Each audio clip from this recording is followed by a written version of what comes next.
नमस्कार दोस्तों, 12वीं कक्षा के विद्यार्थियों के लिए पुनः हमारे YouTube चैनल लखनमाली में पुनः स्वागत है दोस्तों आप सबका। और जैसे कि आपको पता है कि 11वां पार्ट हमारा चल रहा है नित्या स्वकार्यम साधनीयम। इससे पहले हमने पहला पार्ट इसमें अपलोड कर दिया आपको। उसमें हमने आपको बताया था कि इसमें क्या कथा वस्तु है, पंचतंत्र के विषय में आपको बताया था, 5 तंत्र कौन कौन से हैं उसके विषय में बताया था, पाठ का परिचय क्या है वो आपको बताया था, और इस पाठ के अंदर क्या कथा वस्तु है, क्या कहानी है उसको हमने संक्षिप्त में सुनाया था। बहुत ही रोचक तरीक़ा से हमने इसमें बताया था दोस्तों। तो ये सारा कुछ जो भी मैटर आपको हम बात कर रहे हैं ये सारा कुछ पिछले आपके वीडियो में बता चुके हैं। तो ये तो था पिछला, अब हम जानेंगे इससे अगला पार्ट, जो कि आज हमारा लास्ट पार्ट रहेगा इस पार्ट का, और इसी के साथ में आज हमारा ये कंप्लीट पार्ट पूरा हो जाएगा दोस्तों।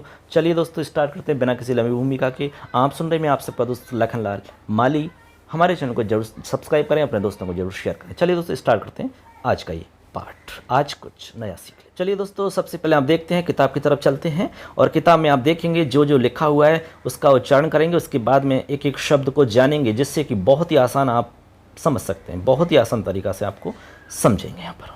चलिए, वह आसीत कस्मिंश्चित् वन प्रदेशे महाचतुरको नाम श्रृगालाः तेन कदाचित् अरण्ये स्वयं मृतोर्गजः समासादितः। ठीक है, मतलब ये हुआ कि आसीत कस्मिंश्चित् वन प्रदेशे, यानी किसी वन में, आसीत यानी था, कस्मिंश्चित् वन प्रदेशे यानी किसी वन में था। क्या था? महाचतुर को नाम श्रृगालाः, यानी महाचतुरक नाम का श्रृगाल था। ठीक है, यानी मतलब हो गया कि किसी वन में महाचतुरक नाम का या नाम, मतलब हो गया कि किसी वन में महाचतुरक नामक एक श्रृगाल था या गीदड़ था।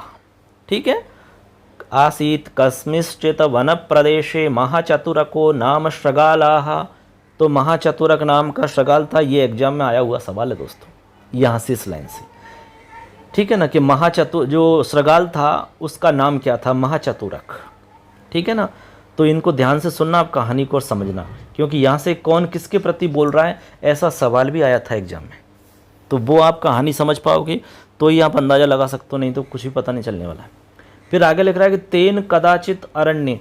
तेन कदाचित अरण्य का मतलब उसे किसी समय, तेन यानी उसे, कदाचित यानी कभी या किसी समय, अरण्य यानी जंगल में, स्वयं यानी अपने आप, मृतो गजः मरा हुआ, गज यानी हाथी, समासादितः, समासादिता का मतलब होता है प्राप्त किया या प्राप्त हुआ उसको। ठीक है, क्या हुआ प्राप्त उसको? सम यानी मरा हुआ हाथी मिला उसको, कहने का मतलब अपने आप मरा हुआ उसको हाथी मिला। किसको? उस श्रृगाल को। तो अब इस पूरी पंक्ति का एक साथ मतलब समझो आप। किसी वन में महाचतुरक नामक एक गीदड़ था, उसे किसी समय वन में अपने आप मरा हुआ एक हाथी प्राप्त हुआ। ठीक है, कहानी जो आपको सुनाई थी वही की वही कहानी आप इसमें पढ़ेंगे। फिर आगे लिख रहा है सह तस्य समन्तात् परिभ्रमति ही परम कठिनाम त्वचं भेत्तुम न शक्नोमि।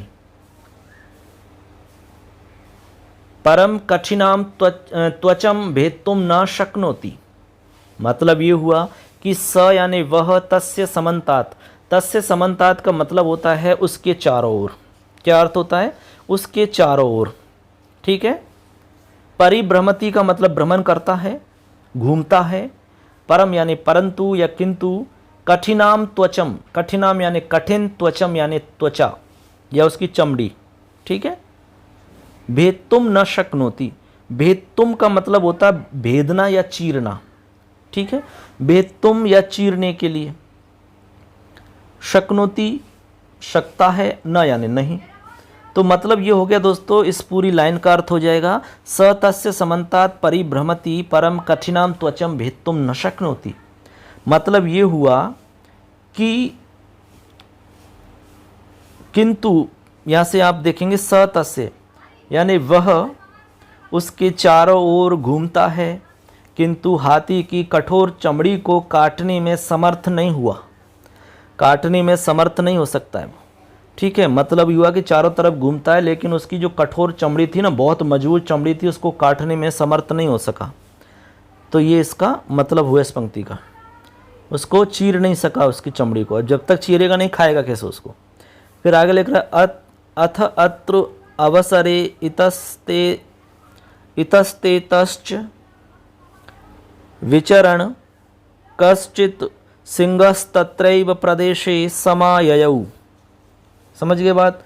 मतलब ये हुआ कि अथ तत्र अवसरे यानी इसके बाद उसी समय, अथ तत्र अथ उसके बाद, इसके बाद, अत्र अवसरे यानी उसी समय, इतस्तेतश्च विचरण यानी इधर उधर घूमता हुआ, कश्चित् सिंहः यानी कोई शेर, तत्रैव प्रदेश यानी उसी जगह पर या उसी स्थान पर, समाययु यानी आया।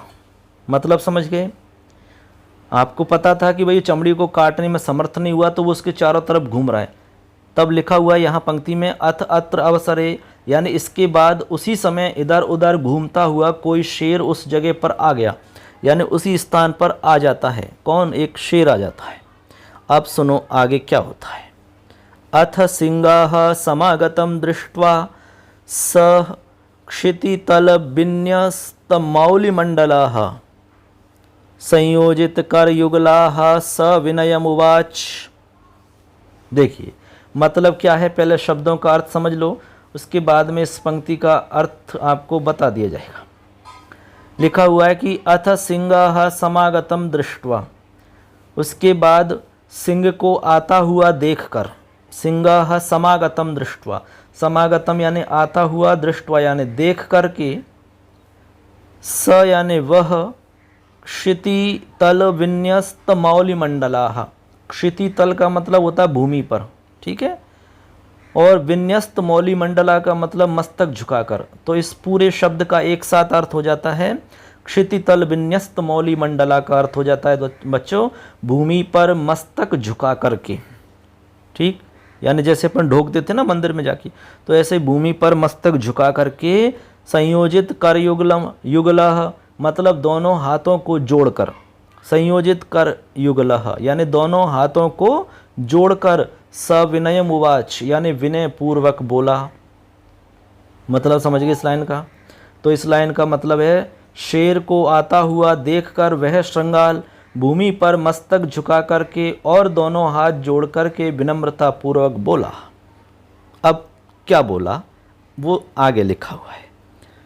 स्वामिन् त्वदीयोऽहं लागुडिका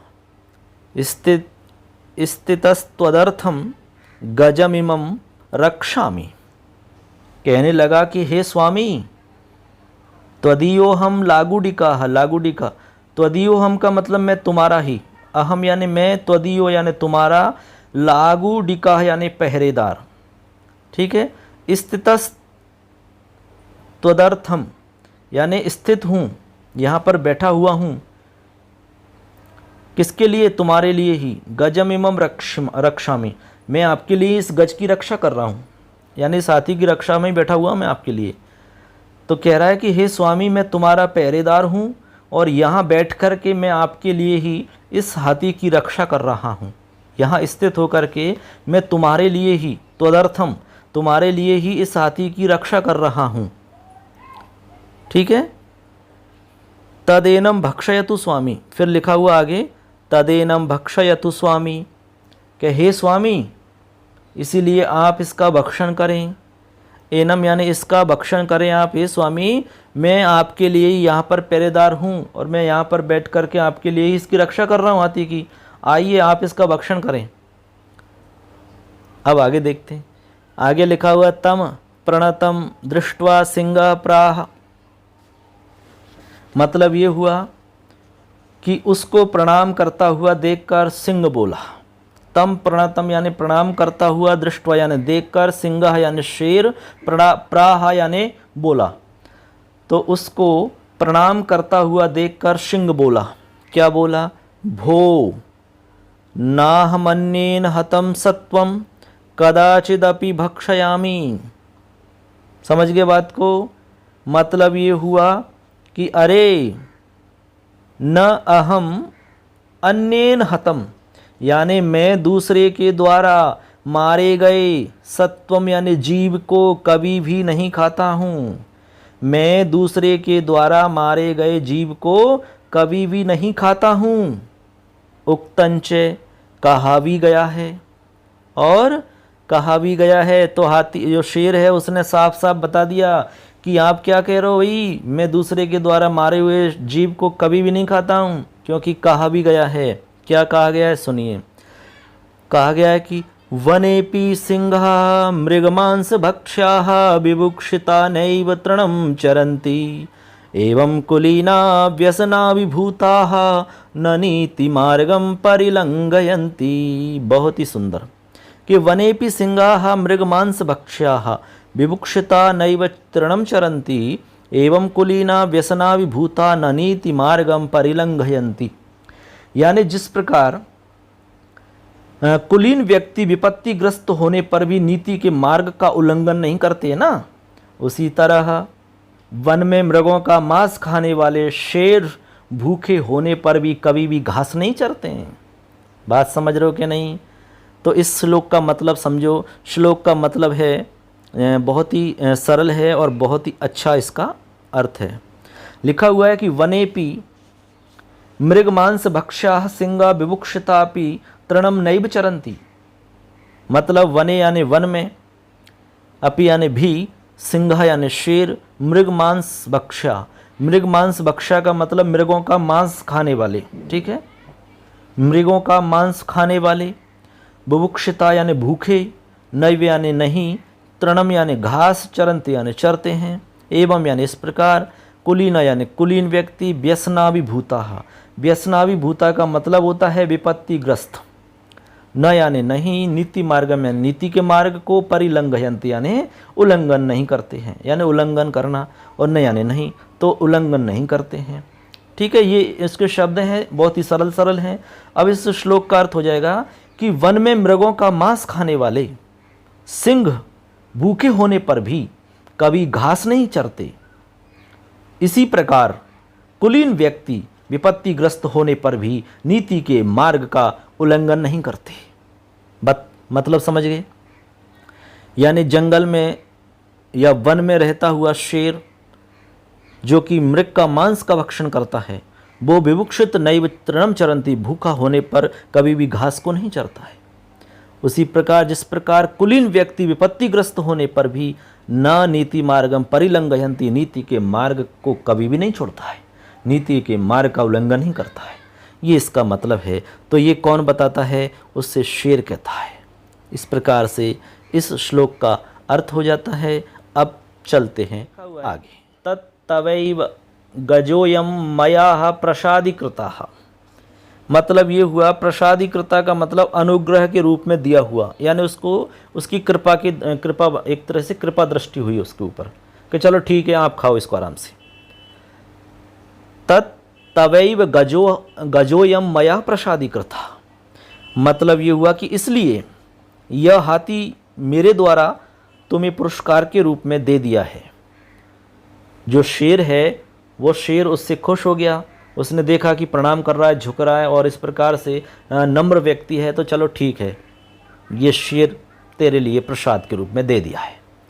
तत्तवैव गजोयम मया प्रसादीकृता। इसलिए यह हाथी मेरे द्वारा तुम्हें पुरस्कार के रूप में दे दिया गया है। प्रसादीकृता यानी पुरस्कार के रूप में दे दिया गया। किसके द्वारा? मया, मेरे द्वारा। गजोयम यानी यह हाथी, तत्तवैव यानी तुम्हारे लिए, इसलिए तत् यानी इसलिए यह हाथी मेरे द्वारा तुम्हें पुरस्कार के रूप में दे दिया गया है। ये इस पंक्ति का मतलब है। फिर आगे देखते हैं आगे क्या लिख रहा है। आगे लिखा हुआ है तत श्रुत्वा श्रगालाः सानंदमाः। यह सुनकर के श्रगाल आनंद पूर्वक बोला। यह सुनकर के श्रगाल आनंद पूर्वक बोला, प्रसन्न होकर के बोला। या कहा, क्या कहा? युक्तमिदं स्वामिनो निज भृत्येषु। बोलने लगा कि युक्तमिदं यानी यह युक्त ही है, अपने सेवकों के प्रति स्वामी का यह व्यवहार उचित ही है। निज भृत्येषु यानी अपने सेवकों पर, निज भृत्येषु यानी अपने सेवकों पर, स्वामिनो यानी स्वामी का, युक्तम इदम यानी यह जो व्यवहार है ये उचित ही है। तो मतलब हो जाएगा कि यह अपने सेवकों के प्रति स्वामी का यह व्यवहार उचित ही है। मतलब ये हो जाता है। तत्श्रुत्वा श्रृगाला सानंदमाह, यानी यह सुनकर के श्रृगाल ने प्रसन्न पूर्वक बोला या कहा कि अपने सेवकों के प्रति स्वामी का यह व्यवहार उचित ही है। स्वामी दयालु होते हैं, अपने सेवकों पर दया दृष्टि करते हैं, तो फिर उन्होंने इसी के हिसाब से मुझे ये शेर दे दिया है अपनी कृपा में। आगे, अथ सिंगे गते कश्चित व्याघ्राः समाययौ तमपि दृष्ट्वा असौ व्यचिन्तयत्। देखिए, अब इसके बाद में सुनिए कहानी। इसके बाद सिंह के चले जाने पर, अथ सिंगे गते, अथ सिंगे गते का अर्थ होता है इसके बाद सिंह के चले जाने पर, मतलब सिंहे गते अथ, इसके बाद सिंह के चले जाने पर, ठीक है। कश्चित व्याघ्राः समाययौ, वहाँ पर कोई व्याघ्र आया, व्याघ्र का मतलब बाघ, वहाँ पर कोई व्याघ्र या बाघ आया। तमपि दृष्ट्वा, यानी उसको भी देखकर, असौ व्यचिन्तयत्, यानी उसने सोचा, उसको भी देखकर उसने सोचा। मतलब एक साथ समझ लो पूरी लाइन का मतलब, इसके बाद सिंह के चले जाने पर कोई बाघ या व्याघ्र वहाँ आया, उसको भी देखकर उसने सोचा। क्या सोचा, सुनो। अहो एकस्तावत् दुरात्मा प्रणिपातेन अपवाहिता, कहने लगा, अरे एक दुष्ट को तो प्रणाम के द्वारा दूर हटा दिया। एकस्तावत् दुरात्मा यानी दुरात्मा यानी दुष्ट आत्मा, या दुष्ट को तो प्रणिपातेन यानी प्रणाम के द्वारा, अपवाहिता, अपवाहिता का मतलब होता है दूर कर दिया गया। कहने लगा कि एक दुष्ट को तो प्रणाम के द्वारा दूर हटा दिया गया या दूर कर दिया गया। अब आगे लिख रहा है, तत् कथम इदानीम एनम अपवाहिष्यामि, अपवाहिष्यामि यानी दूर करूँगा, अपवाहिष्यामि, तो कहने लगा अब कैसे इसको दूर हटाऊंगा मैं। तत् कथम यानी अब कैसे, इदानीम यानी इस समय, एनम यानी इसको, अपवाहिष्यामि यानी दूर हटाऊंगा, अब कैसे इसको दूर हटाऊंगा। तो वो कौन सोच रहा है, वो श्रृगाल सोच रहा है कि जैसे तैसे करके मैंने प्रणाम के द्वारा एक दुष्ट को तो दूर भगा दिया, अब कैसे इसको दूर हटाऊंगा मैं। अब फिर सोचने लगा कि एक दुष्ट और आ गया, इसको कैसे हटाया जाए। कहने लगा, नूनम शूरोयम, निश्चित रूप से यह शूर भी है, यानी निश्चित रूप से यह शूर है, बलवान है, ठीक है। नूनम यानी निश्चित रूप से, शूरो अयम यानी यह शूर है। न खलु भेदम विना साध्यो भविष्यति, भेद नीति के बिना यह साध्य नहीं होगा। न खलु यानी निश्चित रूप से, यह भेदम विना यानी भेद नीति के बिना, साध्यो भविष्यति यानी कभी भी साध्य नहीं हो सकता ये, यानी भेद नीति के बिना यह साध्य नहीं। उक्तंच यतः, क्योंकि कहा भी गया है। अब देखो क्या कहा गया है वो देखते हैं, ठीक है। न यत्र शक्यते कर्तुम सामदान मथापि वा, भेदस्तत्र प्रयोक्तव्यो यतः स वशकारकः। न यत्र शक्यते कर्तुम सामदान मथापि वा, भेदस्तत्र प्रयोक्तव्यो यतः स वशकारकः। ठीक है, मतलब ये हुआ कि यत्र सामदानम अथापि वा कर्तुम न शक्यते। ठीक है, जहाँ पर साम दाम नीति का प्रयोग करने से कार्य सिद्ध नहीं हो सकता है ना, उस जगह तत्र भेदः प्रयोक्तव्या यथा स वशकारकः, वहाँ भेद नीति का प्रयोग करना चाहिए, क्योंकि वहाँ पर वही भेद नीति ही शत्रु को वश में करने वाला एक साधन है, एक तरीका है। ये श्लोक का मतलब है। तो देखो श्लोक के अर्थ देख लो, समझ लो इस एक बार, उसके बाद में आप इसको पूरे को एक बार दोबारा से अच्छे से समझा देंगे।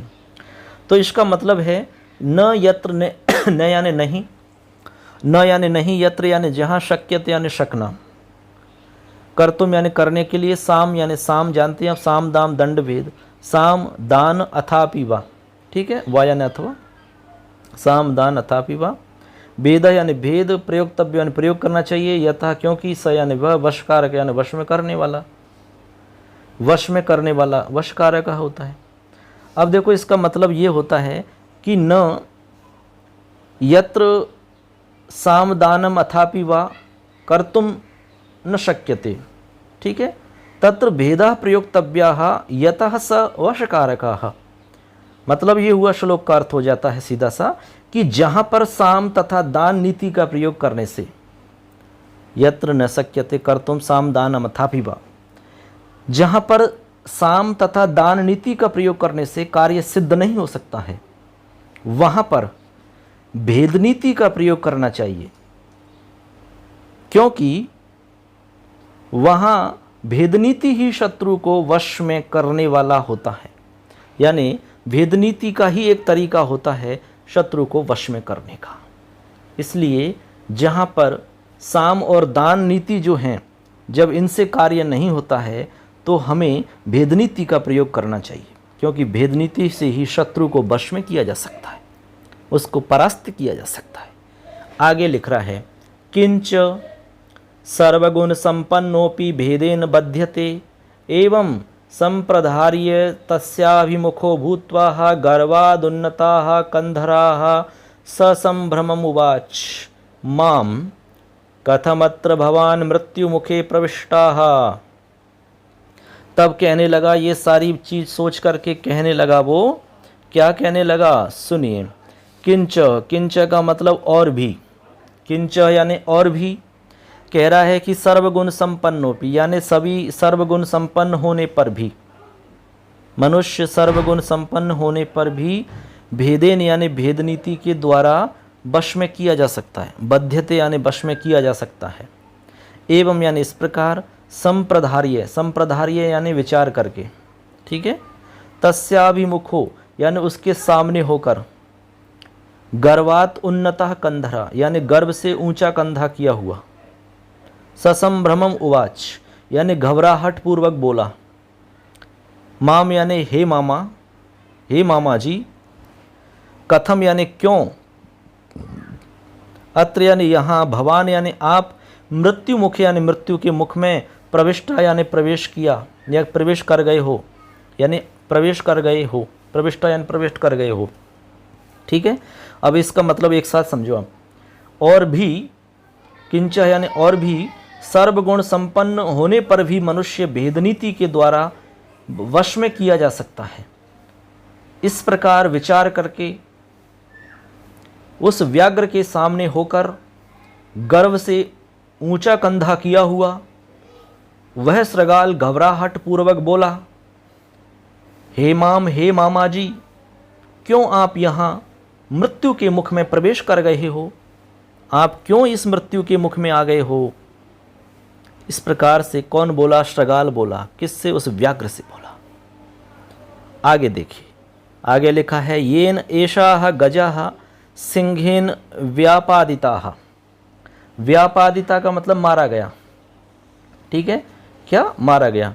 लिखा हुआ है येन एषा सिंहः सिंहे, येन एषा गजः सिंहेन व्यापादिताः, क्योंकि यह हाथी सिंह के द्वारा मारा गया है।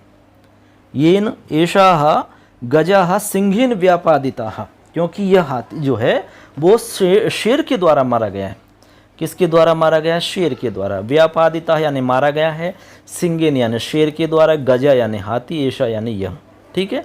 तो ये न ऐशा यानी यह जो हाथी दिख रहे हैं आप, यह शेर के द्वारा मारा गया। ये आप कहाँ मृत्यु के मुख में आ गए। सच मामेतद रक्षणे नियोज्य नद्याम स्नानार्थम गताः, और वह कहने लगा कि और वह मुझे इसकी रक्षा में नियुक्त करके, नियोज्य यानी नियुक्त करके, माम एतत् रक्षणे, माम एतत् रक्षणे लिखा है ना कि नहीं, स यानी वह, च यानी और, माम यानी मुझको, एतत् रक्षणे यानी इसकी रक्षा में, नियोज्य यानी नियुक्त करके, नद्याम यानी नदी में, स्नानार्थम यानी स्नान करने के लिए, गता यानी गया है।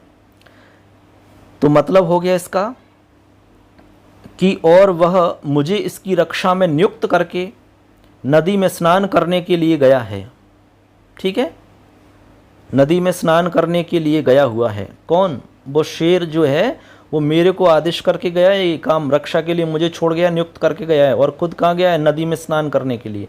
आगे लिख रहा है तेन च गच्छता मम समादिष्टम, लिखा हुआ है कि जाते हुए उसने, तेन च गच्छता यानी जाते हुए उसके द्वारा मम समादिष्टम मुझे आदेश दिया गया, कि जाते हुए उसने मुझे आदेश दिया कि यदि कस्मिच्चिदीयः व्याघ्रः समायाति तर्हि त्वया सुगुप्तं ममावेदनीयम। मतलब ये हुआ, उसने मुझे आदेश किया या मुझे आदेश दिया जाते जाते कि यदि कोई व्याघ्र यहाँ आता है, यदि कश्चित यह व्याघ्रः समायाति, यदि कोई यहाँ पर व्याघ्रः समायाति यानी आता है, कोई भी व्याघ्र यदि आता है, तो तुम मुझे, तरी यानी तो, त्वया यानी तुम्हारे द्वारा, सुगुप्तम यानी गुप्त रूप से, ममावेदनीयम यानी मुझे सूचित कर देना, मुझे बता देना चुपके से। ठीक है, यदि कोई भी व्याघ्र यहाँ आ जाता है तो मुझे चुपके से बता देना, सूचित कर देना।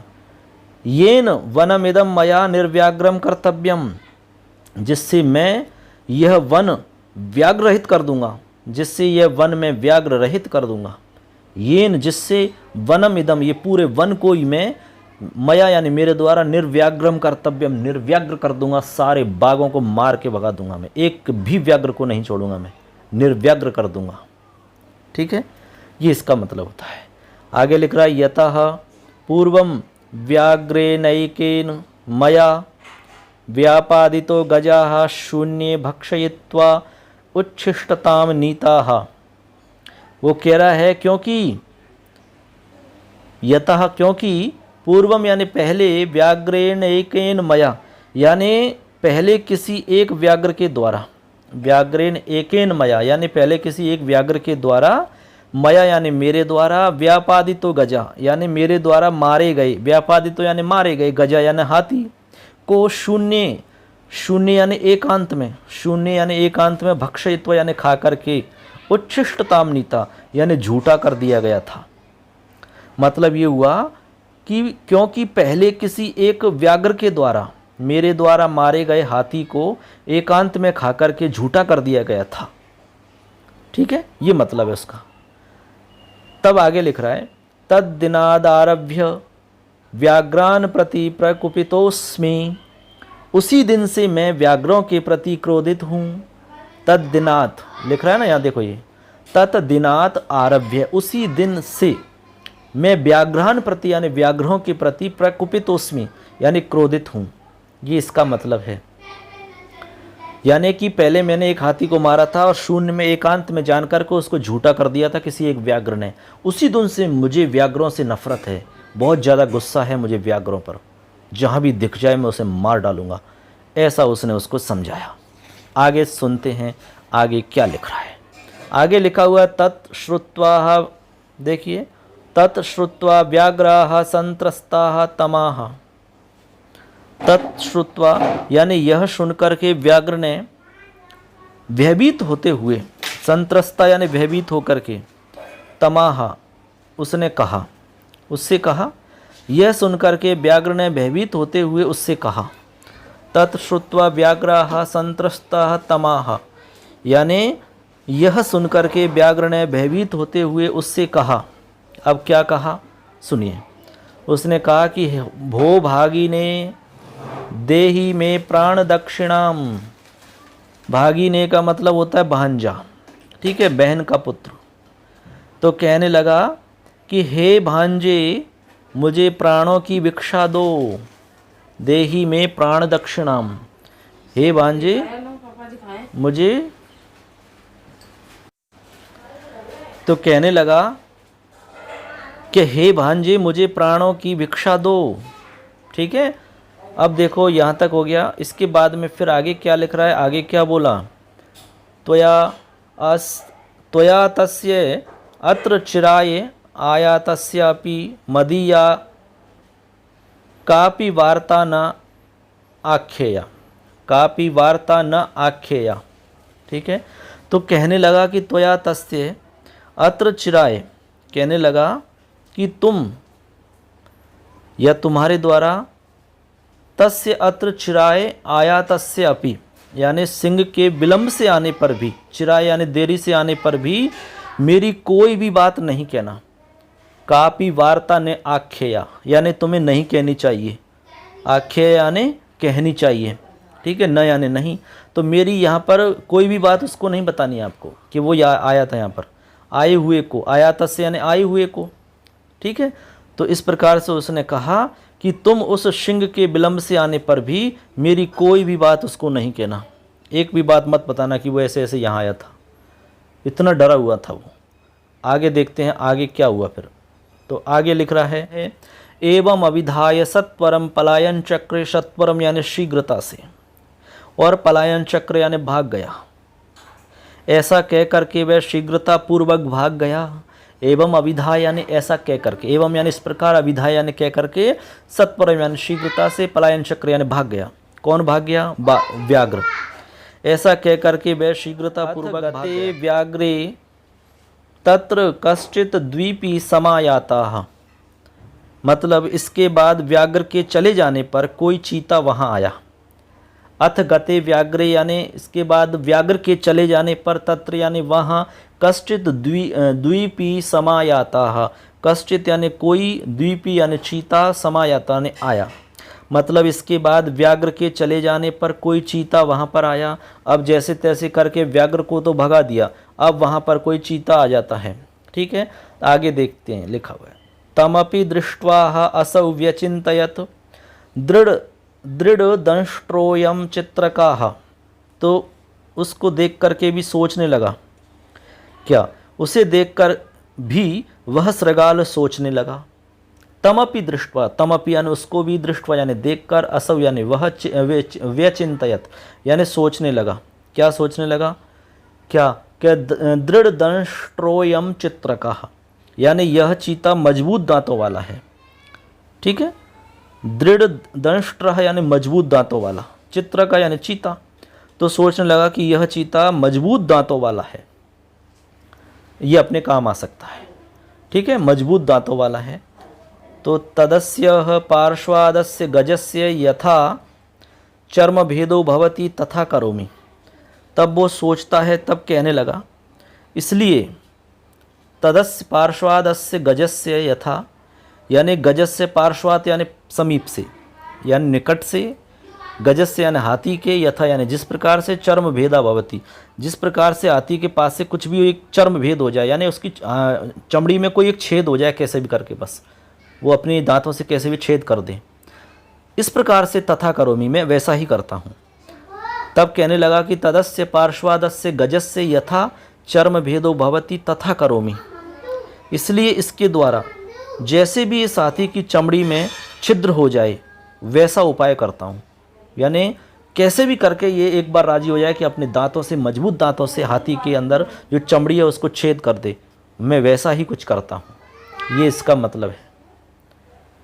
फिर आगे लिख रहा है, एवं निश्चित्य तमप्युवाच, इस प्रकार ऐसा निश्चय करके उससे बोला, ऐसा निश्चय करके उससे बोला। एवं निश्चित्य तमप्युवाच, ऐसा निश्चय करके उससे बोला। क्या बोला? देखिए, भो भग्निसुत, हे भांजे, भग्निसुत यानी भांजे, भो भग्निसुत हे भांजे, किमिति चिरात दृष्टोसी, बोला किमिति चिरात दृष्टोसी, किस कारण आज बहुत समय बाद दिखाई पड़े हो। किमिति चिरात दृष्टोसी, बहुत समय के बाद में दिखाई पड़े हो। कथंच बुभुक्षिता एवं लक्ष्य से, यानी और क्यों भूखे से प्रतीत हो रहे हो, इस प्रकार से उससे कहता है। आगे लिख रहा है, तद अतिथिरसी में, तद अतिथिरसी में, यानी तुम मेरे इस समय अतिथि हो। तत अतिथिरसी में, तुम इस समय मेरे अतिथि हो। तद है परम तथापि यावत् सिंहो न समायाति तावदस्य गजस्य मांसं भक्षयित्वा तृप्तिं कृत्वा द्रुततरं ब्रज। परंतु तथापि यावत् सिंहो न समायाति, जब तक यहाँ पर शेर नहीं आ जाता है, ठीक है, फिर भी जब तक सिंह नहीं आता है तब तक तावदस्य गजस्य मांसं भक्षयित्वा, तब तक हाथी का मांस खाकर अपनी भूख को शांत करके द्रुततरम यानी शीघ्रता से, ब्रज यानी भाग जाओ। तृप्ति यानी तृप्ति करके, तृप्ति यानी तृप्त होकर के या मांस खा करके तुम अपनी भूख को शांत करके भाग जाओ शीघ्रता से। तब इस पंक्ति का दोबारा से अर्थ समझ लो। परंतु तब तक इस हाथी का मांस खाकर और अपनी भूख शांत करके शीघ्रता से भाग जाओ, शीघ्रता से भाग जाओ। इस प्रकार से वो उससे कहता है। फिर आगे लिख रहा है स आहा, स आहा मतलब ये हुआ कि वह बोला। स आहा यानी वह बोला। क्या बोला? माम, हे मामा जी, यद्येवं तन्न कार्यम में मांसाशनेन, यदि ऐसा है तो मुझे मांस भक्षण नहीं करना चाहिए। यदि ऐसा है तो मुझे मांस भक्षण नहीं करना चाहिए। यद्येवं यदि ऐसा है, तत् न तो नहीं, कार्यम यानी कार्य, में यानी मुझे, मांस असनेन यानी मांस भक्षण नहीं करना चाहिए। ठीक है। तो वो कहने लगा, चीता बोला कि हे मामा जी, यदि ऐसा है तो मुझे मांस भक्षण नहीं करना चाहिए। यतः यानी क्योंकि, फिर लिख रहा है आगे यतः, यतः जीवन नरो भद्र शतानि पश्यति, कहने लगा क्योंकि जीवित रहता हुआ मनुष्य सैकड़ों शुभ अवसरों को देखता है। जीवन नरः यानी जीवित नर, मनुष्य भद्र शतानि यानी सैकड़ों अवसर, अच्छे अवसर, पश्यति यानी देखता है। यानी यदि मनुष्य जीवित रहेगा तो सैकड़ों अच्छे अवसरों को देख लेगा, अच्छे अवसरों को देखता है। तत् अहमितो अपयास्यामि मतलब मैं यहाँ से दूर भाग जाऊँगा, ये मतलब है। अपहास्यामि का मतलब दूर भाग जाऊँगा। ठीक है। अपयास्यामि यानी दूर भाग जाऊँगा। तो एक शब्द लिख रहा है ना, अपयास्यामि, तो इता यानी यहाँ से, अहम यानी मैं, तो मैं यहाँ से दूर भाग जाऊँगा। वो इस पंक्ति, इस पूरे इस वाक्य का मतलब है। तो मैं यहाँ से दूर भाग जाऊँगा, ये इसका मतलब है। आगे देखते हैं फिर आगे क्या बोला श्रगाल। श्रगाल आहा, श्रृंगाल बोला। फिर क्या बोला गीदड़ के भो अधीर विश्रब्धो भूत्वा भक्षयत्वम तस्यागमनम दूरतोपि तवाहम निवेदिष्यामि, कहने लगा कि हे डरपोक भो अधीर, कहने लगा भो अधीर, अरे डरपोक, कहने लगा कि भो अधीर, अरे डरपोक, विश्रब्दो भूत्वा यानी विश्वस्त होकर के, भय रहित होकर के, भक्षयत्वम यानी तुम खाओ। अरे डरपोक कहीं का, निडर होकर के खाओ, उसके आने की सूचना मैं तुम्हें दूर से ही दे दूंगा। तस्य आगमनम दूरतोपि तवाहम निवेदिष्यामि, मैं उसके आने की सूचना तुमको दूर से ही दे दूंगा। ठीक है। इसलिए कहने लगा कि श्रगाल बोला कि भो अधीर, अरे डरपोक, विश्रब्ध होकर के, बिना डर के होकर के, निडर होकर के आराम से खाओ, उसके आने की सूचना मैं तुमको दूर से ही दे दूंगा।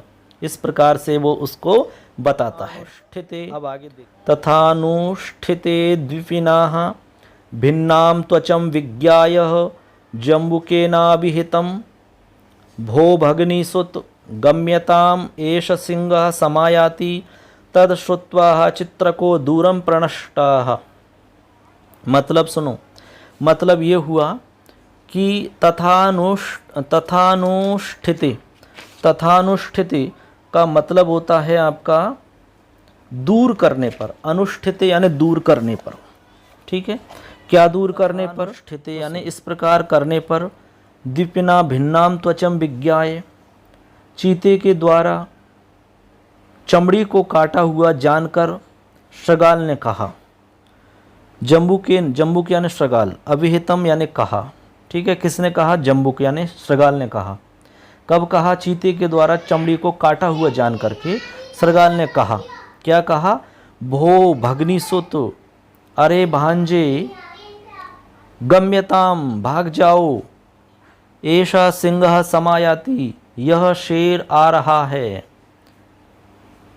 तत्श्रुत्वा यह सुनकर के चित्र को दूरम प्रणष्टाः, सुनकर के चीता दूर भाग गया। यह सुनकर के चीता दूर भाग गया। तो इस प्रकार से चीता ये सुनकर के दूर भाग जाता है। ठीक है, तो आप दोबारा इस पंक्ति का मतलब समझ लो। जब उसने कहा कि उसके आने की सूचना मैं दूर से ही दे दूंगा, ठीक है, तब लिखा हुआ है तथा अनुष्ठिते। तथा अनुष्ठिते का मतलब वैसा ही करने पर। तथा अनुष्ठिते यानी वैसा ही करने पर। ठीक है, फिर लिख रहा है चीते के द्वारा चमड़ी को काटा हुआ जानकर दीपिना भिन्नाम त्वचम विज्ञाय, यानी चीते के द्वारा चमड़ी को काटा हुआ जानकर चंबुकेन अभिहितम, यानी श्रगाल ने कहा भो भग्निसुत, क्या कहा, हे भांजे, गम्यताम यानी भाग जाओ, ऐसा सिंह समायाति, यह शेर आ रहा है। तत्श्रुत्वा यह सुनकर के चित्र को दूरम प्रणष्टा, यह सुनकर के चीता, चित्र का यानी चीता, दूरम प्रणष्टा, प्रणष्टा यानी भाग गया, दूर भाग गया। यह सुनकर के चीता दूर भाग गया। ये इस पंक्ति का अर्थ है पूरी का।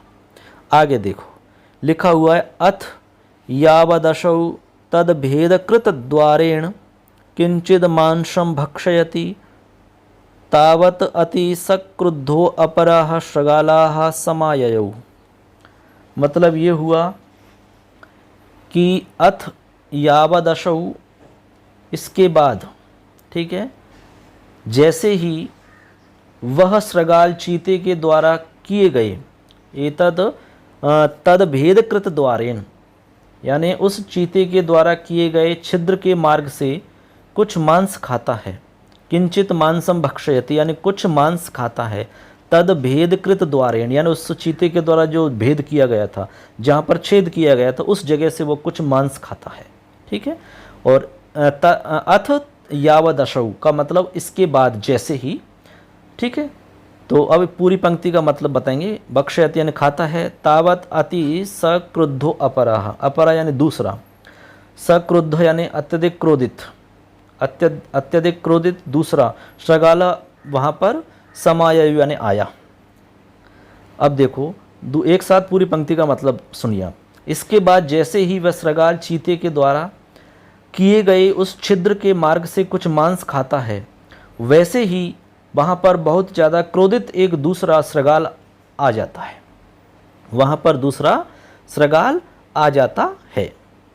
आगे अथ तमात्मतुल्य पराक्रमम, अथ तमात्मतुल्य पराक्रमम दृष्ट्वैनम श्लोकम अपठत। उसको अथ तमात्म यानी उसको अपने समान ही पराक्रम वाला देख करके उसने यह श्लोक पढ़ा। तम आत्मतुल्य पराक्रमम दृष्ट्वैनम, अपने ही समान पराक्रम वाला देख करके उसने श्लोकम अपठत, एनम श्लोकम अपठत, यानी यह श्लोक पढ़ा उसने देखा कि ये तो अपने बराबर का ही है, कोई दिक्कत नहीं है, तब उसने ये श्लोक पढ़ा। क्या पढ़ा? उत्तमं प्रणिपातेन शूरं भेदेन योजयेत् नीचमल्प प्रदानेन संशक्तिं पराक्रमैः। उत्तमं प्रणिपातेन शूरं भेदेन योजयेत् नीचमल्प प्रदानेन संशक्तिं पराक्रमैः। ये इसका मतलब देखते हैं अब। तो इस प्रकार से उसने श्लोक पढ़ा। अब क्या पढ़ा श्लोक? तो श्लोक जो पढ़ा उसका मतलब है उत्तमं प्रणिपातेन शूरं भेदेन नीचम अल्प प्रदानेन शम शक्तिम पराक्रमय योजयेत। मतलब उत्तमम यानी उत्तम व्यक्ति, प्रणिपातेन का मतलब प्रणाम के द्वारा यानी प्रणाम पूर्वक, समझ गए? प्रणिपातेन यानी प्रणाम पूर्वक, और शूरम यानी शूर वीर, भेदेन यानी भेद के द्वारा, योजयेत यानी योज करना, उसको भेद के द्वारा सिद्ध करना चाहिए, भेद नीति से उसको सिद्ध करना चाहिए। नीचम अल्प प्रदान, नीच को कुछ दे करके, सम शक्ति पराक्रम, और सम शक्ति बराबर की शक्ति वाले को पराक्रम के द्वारा। तो मतलब पूरे श्लोक का अर्थ हो जाता है उत्तम व्यक्ति को प्रणाम पूर्वक, वीर को भेद नीति से, नीच को कुछ देकर तथा समान शक्ति वाले को पराक्रम के द्वारा वश में करना चाहिए। उत्तमम प्रणिपातेन, उत्तम व्यक्ति को प्रणाम करके, प्रणाम पूर्वक, शूरम भेदेन योजयेत, और वीर को भेद नीति से, और नीचम अल्प प्रदान, नीच को कुछ दे करके, तथा सम शक्ति पराक्रमय, और समान शक्ति वाले को पराक्रम के द्वारा वश में करना चाहिए। ये इसका मतलब हुआ। ठीक है। तो इसके बाद में एक पंक्ति है ततश्च। ततश्च का मतलब उसके बाद, ठीक है। तदविमुखकृत प्रयाणः स्वदंष्ट्राविस्तं विदार्य दिगंतभाजम कृत्वा स्वयं सुखेन चिरकालम हस्तिमांशम बुभुजे। मतलब ये हुआ, उसके बाद वह उस आगंतुक शृगाल से युद्ध करता हुआ, यानी तदविमुखकृत प्रयाणः, इसका मतलब है उसके साथ में युद्ध करता हुआ उसे अपने स्वदंष्ट्राविस्तम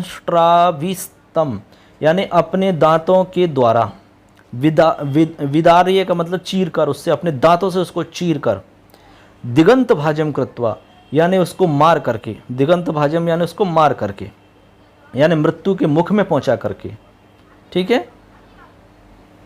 स्वयं यानी स्वयं, सुखीन यानी सुखपूर्वक, चिरकालम यानी चिरकाल तक, बहुत लंबे समय तक, हस्ति मांसम यानी हाथी के मांस को, बुभुजे यानी खाता रहा, ठीक है। तो अब इसका मतलब दोबारा सुन लो। उसके बाद वह उस आगंतुक शृगाल से युद्ध करता हुआ, उससे आपस में युद्ध किया उन्होंने, लड़ा उससे बहुत तेज, युद्ध करता हुआ उसे अपने दांतों से चीर करके, विदार यानी चीर करके, उसे मार करके, दिगंत भाजम कृत्वा यानी उसको मृत्यु के मुख में पहुंचा करके, सुखपूर्वक बहुत समय तक उसके हाथी के मांस को खाता रहा। इस प्रकार से ये कहानी समाप्त हो जाती है। आशा करते हैं पूरी की पूरी कहानी आपको अच्छे से समझ में आई होगी। एग्जाम के हिसाब से भी बहुत ही इंपॉर्टेंट है, कौन सी पंक्ति किसने कही, किसके प्रति कही, ये आपको ध्यान में रखना है। कहानी को अच्छे से सुना होगा तो ज़रूर आपको समझ में आएगी दोस्तों। तो कैसी लगी कहानी कमेंट करके ज़रूर बताएं। फिर मिलेंगे अगले पार्ट में, तब तक के लिए जय हिंद, जय तु भारतम, जय तु संस्कृतम। धन्यवाद।